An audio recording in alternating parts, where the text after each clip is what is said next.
Tantor Audio, a division of Recorded Books, presents Sohut's Protection by A.G. Wilde. Narrated by Hollie Jackson. Prologue. Hudo 3, a little over a year ago. What's worse than one greedy alien? Two greedy aliens. They will be most pleased with what we've retrieved. The aliens' conversation drifted toward the back of the rattling cart, and Cleo resisted the urge to growl at the two green beings. They were some version of an alien species of orc, big and green with the tusks to boot. For the entire journey, they had been discussing just how many credits they would get from their wares, and, wait for it, she was pretty sure she was one of the wares. Heck, if she wanted to sell herself, she could have easily done so on Earth. She didn't need to be kicked straight across the universe to end up in some cage. Earth. She'd give anything to go back there. Anything so she didn't have to be here, wherever this was. Above her, the pink sky looked surreal, but it was a definite indication that she wasn't home anymore, unless she was on the set of some weed smoker's music video. Another jolt of the cart she was traveling in, and her forehead almost banged against the metal bars of the cage she was holding on to for stability. The sliz alone will get us a Taruva coin, one of the aliens continued. What about the human? The other asked. Mention of her made Cleo's spine stiffen a little, and she gripped the bars even tighter. Till then, they hadn't discussed the beings they were transporting in any specific way. It had just been talk about credits. She hadn't even known they were aware she was human. Not much. It looks too frail for labor. There was a pause. Who said we had to sell it for labor? Blurgans are frail, but good for pleasure. There was another pause. If her lungs didn't start burning, she wouldn't have realized she was holding her breath, waiting for the alien's response. A pleasure, creature. The alien let out a disturbing laugh. Good point. No, not a good point. Not a good point at all. The cart rattled again, and it threw her upper body against the bars. Off to her side, in one of the other cages, something cried out as it collided with the metal of its own cage. Big old Tweedledork D and Tweedledork Dum didn't even glance behind them at the sound. But she didn't need their obvious nonchalance to know they didn't care. For the entire journey, they'd sat with their huge green leathery backs turned to the many cages behind them. They didn't seem to care that she and the other creatures in the cages were on a huge moving vibrator, only she wasn't getting any pleasure from this ride. The rocky road the cart traveled over shook the cart bed so much that her teeth rattled in her head. Gripping the bars tight, Cleo squeezed her eyes shut to stop her mounting headache. Her cage was right at the back of the cart, and she could see every rock and bump the wheels rolled over. Gripping onto the bars was the only way she was avoiding getting a concussion. What about the fool? The alien's conversation continued. His companion grunted. If it survives the journey, we sell it to the draggers and buy woogly smoke. You should give it some of that life fluid. The alien took a swig of what she assumed was the life fluid they were talking about and swallowed eagerly, gulping so hard she could hear the sound even above the noise of the cart. The one drinking grunted again. Waste life fluid on that ugly beast's scales? I see you're still suffering from our last time sniffing woogly smoke. At that, they both chuckled, a horrible wheezing sound that made Cleo's blood boil. They'd mentioned scales. As far as she could see, there was only one creature in the cart that had scales, and it was lying in the cage across from hers. Blue iridescent scales fanned down to fish-like fins. It was a mermaid, or at least an alien that looked a lot like one. Red hair, much like her own, obscured the alien's face. It was a real Ariel, if she were ever going to meet one. The mermaid's skin glittered in the sunlight, the blue moving over the scales as if the color itself was alive. But that was the only natural-seeming movement. Apart from the mermaid's body jerking because of its own cage rattling, it didn't move otherwise, and Cleo shuddered to think that the creature was dead. Its 4 arms hung limp at its sides, and its body was set haphazardly in its cage. The alien's conversation took on new meaning. The mermaid needed water, and they didn't care enough to let her have any. The cart rattled again, jerking Cleo against the bars, and she accidentally bit down hard on her tongue. God fucking damn it! Tears sprung into her eyes, and she tasted blood. With that last bump of the cart, her cage shifted even closer to the edge of the cart bed, and she eyed the ground below through the blur of her tears. There was no safety barrier between her cage and the ground.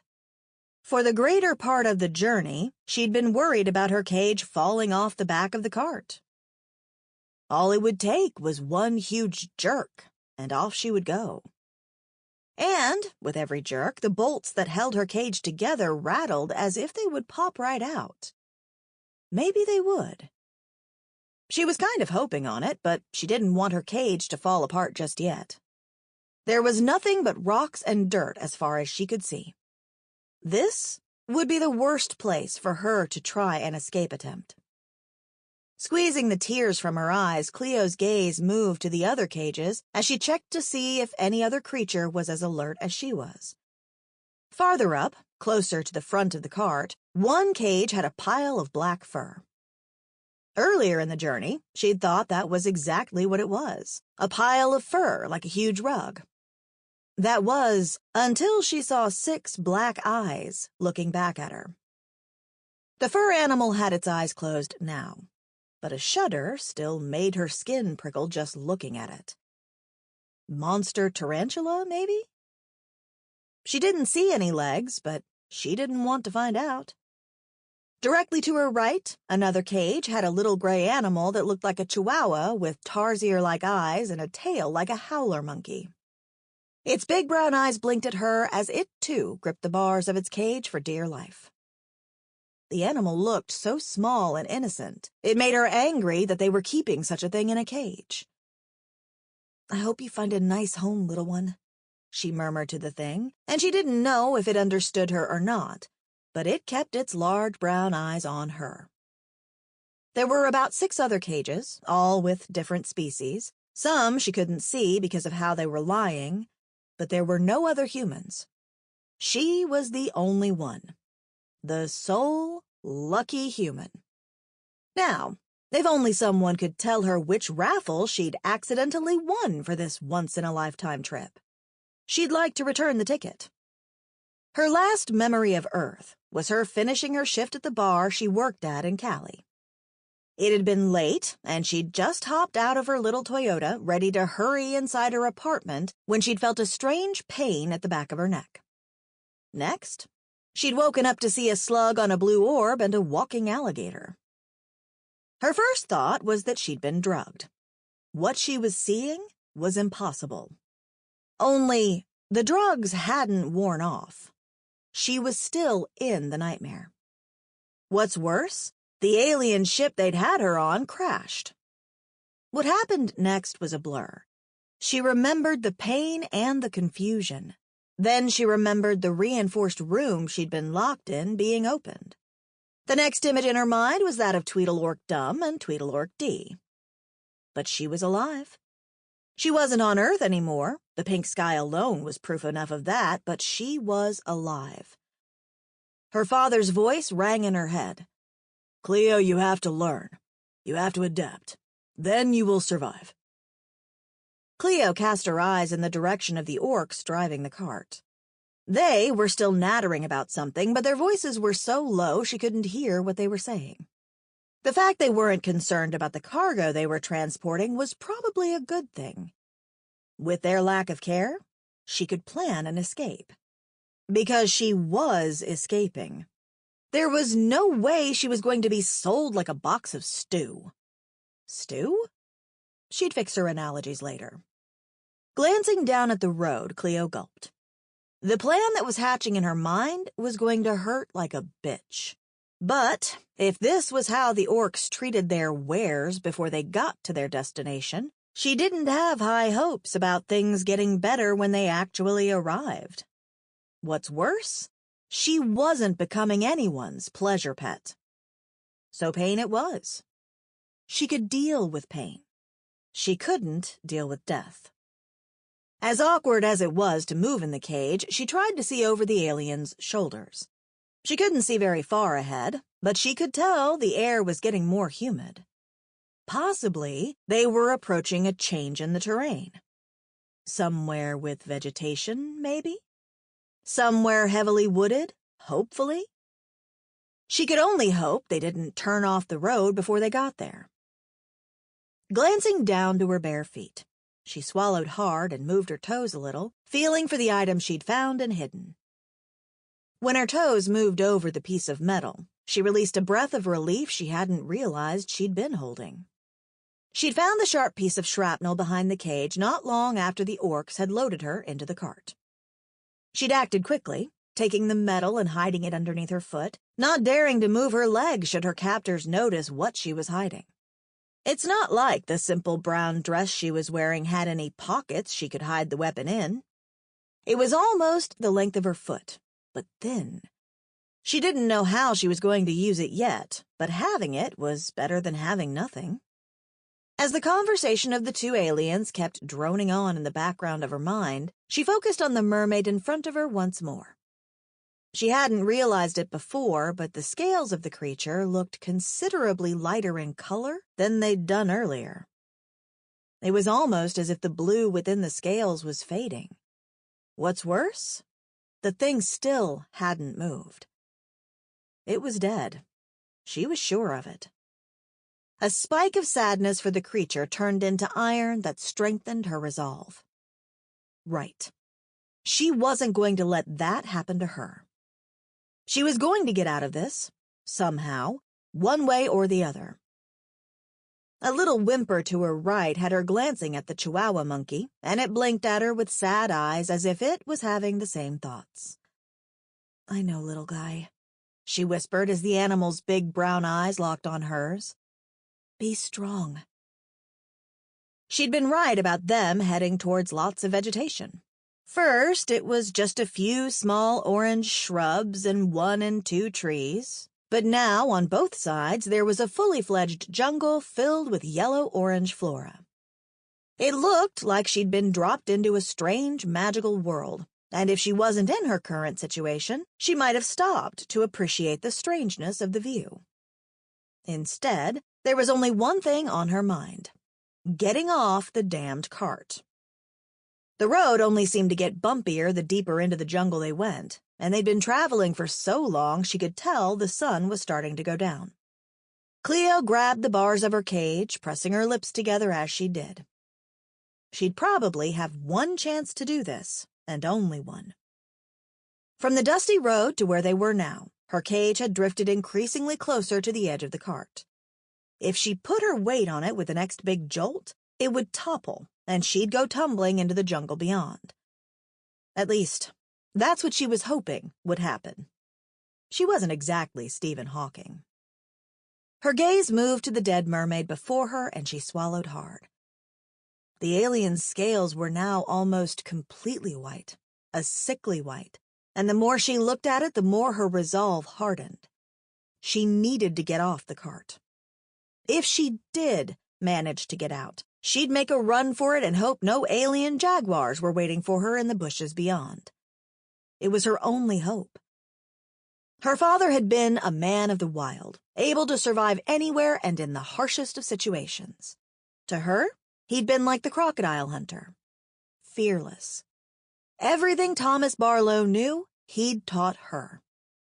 And now, as she stared into the yellow-orange jungle before her, she knew this might be the time all those skills he'd taught her came into play. As her cage jerked again, tipping dangerously close to the edge, Cleo's heart caught in her throat. It was almost time. Gripping the cage tight, her pulse beat in her throat as things her father taught her replayed in her head. "If your surroundings are harsh and dangerous, You'll have 3 hours to survive without shelter, Cleo. 3 hours. Maybe a little more with this metal weapon under her foot. Why? Because she was going to use it to stab anyone or anything that stood in her way. If she managed to survive the fall from the cart and reach the cover of the jungle, she'd have 3 days to live without water. That's 3 days to find water if the aliens didn't come after her. Staring at the orcs' backs now, she worried her bottom lip between her teeth. They were huge and looked unfit. She could outrun them. She was sure of it. Her father's voice came into her head once more, and she swallowed hard. If you find water, Cleo, you'll have 3 weeks to survive without food. Fuck. What she planned to do was hard enough if she'd been lost in the wilderness on Earth. Only an insane person would contemplate executing this stupid plan. The aliens operating the cart obviously didn't think she was insane enough to throw herself off a moving cart. Otherwise, they would have restrained her better. Well, they didn't know Cleo Barlow. Another jolt of the cart pushed her cage a little closer to the edge. It was now or never. Eyes on the green backs of the orcs at the head of the cart, Cleo took the piece of sharp metal from underneath her foot. She'd have to hold it in her hand and hope it didn't cut into her palm during the fall. Bracing all her weight on the side of the cage that faced the road, she waited. With her weight and the help of gravity, the next jolt would no doubt tip her over the edge. Beside her, the little Chihuahua monkey stared at her with interest, as if it knew what she was going to do. She eyed the thing. It looked cute, in a weird way, but she didn't trust it. She didn't trust any of these aliens. She could only hope the little creature didn't raise an alarm and cause the big green aliens to look behind them. Just one more jolt. Just one more jolt. She'd been waiting for it, but it was still unexpected. The sudden feeling of being off kilter. The cage tilting past its center of gravity. A yelp lodged in her throat as the cage tumbled from the cart and crashed into the ground below. The pain was immediate as she landed on her shoulder, and she grit her teeth to stop from screaming. Luck must have been on her side, because the cage was rolling. Where she'd fallen off the cart was sloped ground, and the metal contraption tumbled into the bushes. She was vaguely aware of being thrown all around and not knowing which side was up or down. Her head banged against the bars, and the sharp piece of metal she was holding dug into her palm. Dizziness overtook her before the cage crashed into the side of a tree. There was a searing pain in her head and her knee, and Cleo groaned as she tried to get her bearings. The world felt upside down, as if gravity was not the right way around, and she soon realized why when the smell of soil drifted into her nose. Her head was against the bars now pressing into the soil, and her hair was over her face, obstructing her view. The soil had a strange metallic smell, not like the dirt on Earth, and it helped make her focus. Still, it took her a few moments to realize her plan had worked. Fuck! It had worked! A shout, somewhere in the distance, no doubt from one of the green aliens, had her jerking into action. The bars. She had to force the bars free. With the piece of metal in her hand, Cleo spun onto her back, her gaze moving over the bars at the top to spot one of the slackened bolts she'd seen earlier. All she had to do was lodge the sharp metal she'd found between the bolt and the metal bar and hope to God Phase 2 of her plan worked. She could hear the aliens somewhere in the jungle arguing stupidly with each other in no haste to chase after her. Their mistake. She'd be gone before they found her. She only had to break free now. As soon as she managed to lodge the metal between the bolt, she braced her legs against the bars at the top of the cage. Straining, she pushed as hard as she could, willing the cage to budge even a little. Her leg muscles protested with the effort, but the bars didn't even shift. God damn it! She couldn't fail now, not this close to freedom. Pushing harder, she willed all her strength into her legs as she applied more force to the bars. Her back was pressing into the bars below her spine against one of the bars themselves, and it felt as if she was going to cripple herself. But she couldn't give up. She couldn't. She could do this. She heard the aliens' voices again, and this time they seemed closer. It must have rolled this way. You find it. I'll dump the dead fool. Looks like the Sliz is dead too. Fecking Drax. That's a Taruva coin lost. I'll have to dump it as well. Why do I have to go for the human check-in? It sounded like he was whining. You want to dump the dead ones then? The other answered. There was a disgruntled sound, and she assumed the alien was dragging his feet as he headed her way. She had no idea how far she had tumbled, but she was sure they'd find her shortly if she didn't get her ass out of the frickin' cage. But no matter how hard she pushed, the bolt wouldn't disengage. In pure frustration, Cleo kicked the bars and the cells rattled. They rattled so hard the sound echoed into the quiet jungle, but they budged a little. She could hear the rustle of leaves as the green alien approached, and she began kicking, not caring that she was making noise now. She needed to get out. She almost lost her balance as a part of the bar bent outward, the bolt flying off. The sharp piece of metal she'd lodged in the spot fell back on her chest, and she stared at the open space in shock. It was open. Open enough for her to squeeze through. She didn't hesitate. Righting herself as best as she could, she grabbed the sharp piece of metal and hoisted herself up. Her head and shoulders fit through the space as she pulled herself through. Bracing her arms on the outside of the cage, she pulled her legs through next. The sound of the bushes rustling was really close now. He was coming. She just about jumped from the top of the cage when she saw one of the burly green aliens appear through the undergrowth. His eyes met hers, and his giant maw opened in surprise. Incompetent fool. She couldn't help the glimmer of mischief and triumph that she knew appeared in her eyes. They'd underestimated her. Costly mistake. Without so much as a backward glance, Cleo began running. Running for life. Running for freedom. And hopefully not running toward a sooner death than the one she'd been fated for before. Behind her, she heard a loud cry that sounded suspiciously like one of the aliens being attacked by something fierce. There was a rustle of bushes, but she wasn't looking back, and she was stopping for nothing. And so she ran. She ran as fast as her weak legs could take her. She didn't stop when branches ripped into her dress or when she stumbled over roots and fell. She kept going. Deeper into the jungle she went, as far away from the alien captors as she could reach. And when her lungs and her legs couldn't take it anymore, she stumbled, falling against the thick trunk of a tree. Sliding down against the tree, Cleo leaned her back against it and sat on the ground. It didn't sound like he was pursuing her. She must have lost him. That thought brought a feeling of relief, and hanging right onto the tail end of it was a surge of fear. Now what? What's the next stage of the plan, Cleo? Problem was, there was no plan. She'd half expected her effort to free herself from the cage to fail. Chest heaving as she took deep breaths, she tried breathing through her nose slowly and evenly so she could focus on listening. At the back of her mind, there was the pressing thought that night was approaching. She needed to find shelter. Y-shaped branches, Cleo. Her father's voice rang true. If she could find some branches of that type, she'd be able to create some kind of shelter on the ground. As she began searching for the branches, she froze. She could feel it. It was an unmistakable feeling, a sort of sixth sense. The knowledge that something was watching her.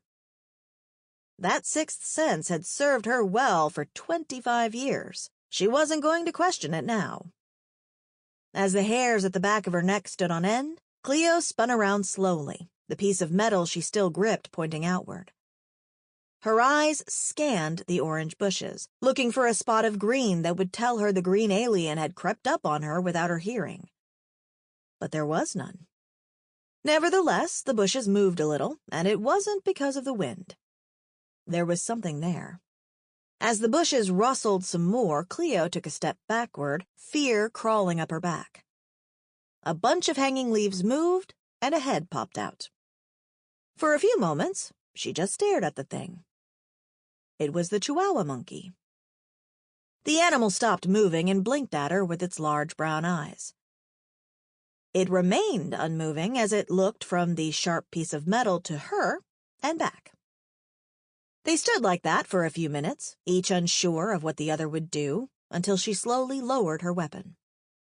She didn't realize the animal was tense until its pointed ears flattened and it sat on its haunches watching her. How it escaped its cage on the cart she didn't know, but it was obvious it had followed her through the bushes.